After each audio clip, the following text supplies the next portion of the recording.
first I want to thank everybody for coming, family, friends, and it's מאוד מרגש for me. I also apologize because I'm going to do my Dvar Torah and my dedication to my father's memory in English.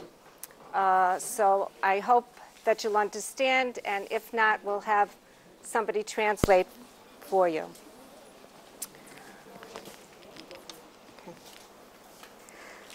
Li'ilui Nishmato Yosef Ben Tzvi. In the Jewish religion, the Day of Judgment is romantic. Ani l'dodi v'dodi li. In Christianity, judgment is depicted with pictures of black angels.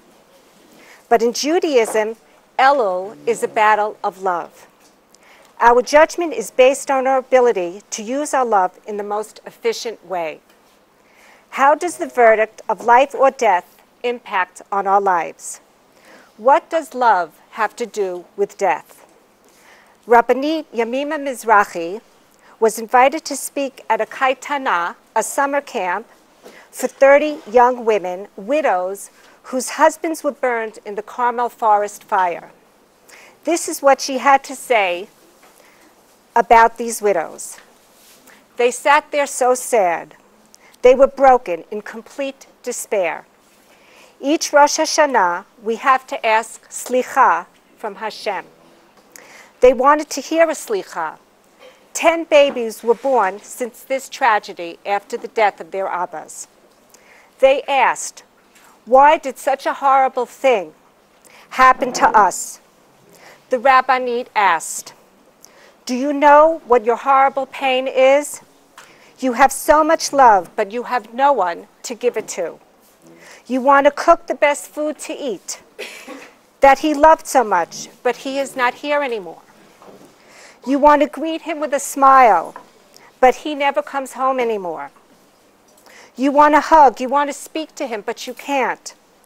You have so much spare love, but you have no one to give it to. It is the most horrible thing that exists. Hashem says, don't dare come to Rosh Hashanah with so much spare love unused. She told the widows, every morning you get up with death, chagim with death, meals with death. You go to sleep with death. How can life exist alongside death? They are two opposites. She told them you can do one of three things. You can wait for the dead to come alive, but it hasn't happened yet. You can chas v'shalom, make life like death.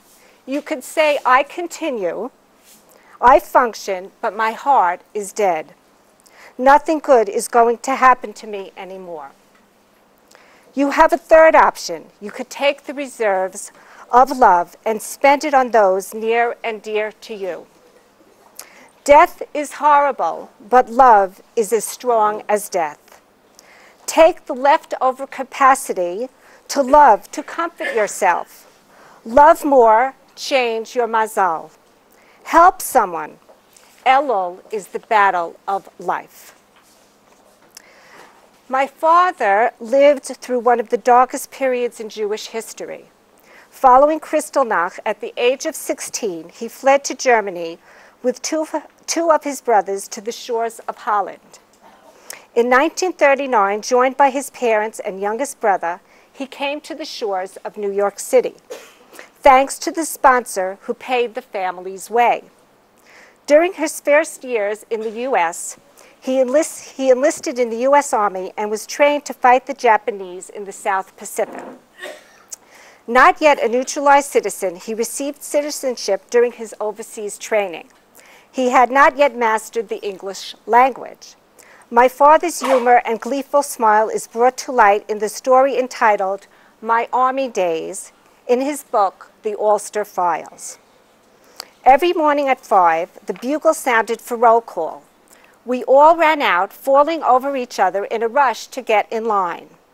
Since names were called alphabetically, and I was at the beginning, I made a special effort to be in line first, running in my woolen long johns and struggling to put on my army pants, When the sergeant finished calling all the names, he would quickly do an about-face, give a snappy salute to the captain of the battalion, and rattle off all present and accounted for. He would say it so fast that what I thought I heard was all present in California. I could not understand why he was talking about California when we were freezing our behinds in New Jersey. This went on for an entire month until I was shipped out to Fort Sill. On the first morning roll call, the sergeant in his slow southern drawl finally made it very clear to me that it really had nothing to do with California at all. The most outstanding reflection of my father would be to memorialize his dedication to true Jewish activism. Just as Rabbi Kahana would explain the influence of Zeb Jabotinsky on his life, was to recollect how his parents had a room for Zev when he traveled through to alert the Jews of the dangers that lied ahead. There was a room in our home which was reserved for Rabbi Kahana after his Aliyah in 1971, when he would come to the U.S. to speak on behalf of Tnuat Kach. My brother and I were raised with Kahana, Torah, true Judaism. My father would say the following about Rabbi Kahana. He called me his soldier and told me on a number of occasions that any position I desired would be open to me in the JDL. I told him that I only wished to be a good soldier and on call when needed. Many people thought I was the rabbi's right-hand man, but actually I wasn't even on the left of him. There were others more capable than I. Many of those capable soldiers are here tonight, and they will present their memorials of my father. My father devoted his life to help Jewish prisoners such as Barb and Rochelle Manning and many others. Perhaps that is the inspiration that triggered me and my husband Larry's desire to help Jonathan Pollard, Yehonatan ben Malka. May his freedom come speedily, as well as Ruvain Manning's. My father's dearest friend Benny was a survivor of Auschwitz who soon after befriending my father decided to adopt us as his family. Till this day, we are family to Benny's daughter, son, and niece, and their families. Yishai will read a letter sent to us during the Shiva from Benny's son, Albert. May my father's memory be a blessing. Yehi Zichrono Baruch. Dear Marilyn, Karen, and Shepard, I'm saddened by the passing of Joe. He was a faithful, true friend of my parents and myself. I will always remember how Joe would do funny things to break the ice and make everyone happy. I would like to relate my favorite story of Joe. It was Good Friday, 1968. My mother was home and recuperating from the car accident that killed my father 2 months earlier. I was working in my father's shoe store with one Spanish helper. Joe came down to give me a hand. He knew Good Friday was very busy because people would buy shoes for Easter Sunday. Joe was involved with the JDL and brought along a large Bowie knife in a holster. Probably about 2 p.m., there was a commotion on Orchard Street. A band of about 20 black youths, ages 17 to 22, or thereabouts, was terrorizing the street. They were stealing merchandise from stands and beating up Jewish store owners. I thought we were in luck because a black officer, Lester, was drinking some booze in my office when the ruckus occurred. However, when I told him what was going on, he quickly assessed the situation and turned and hurried away, leaving us helpless.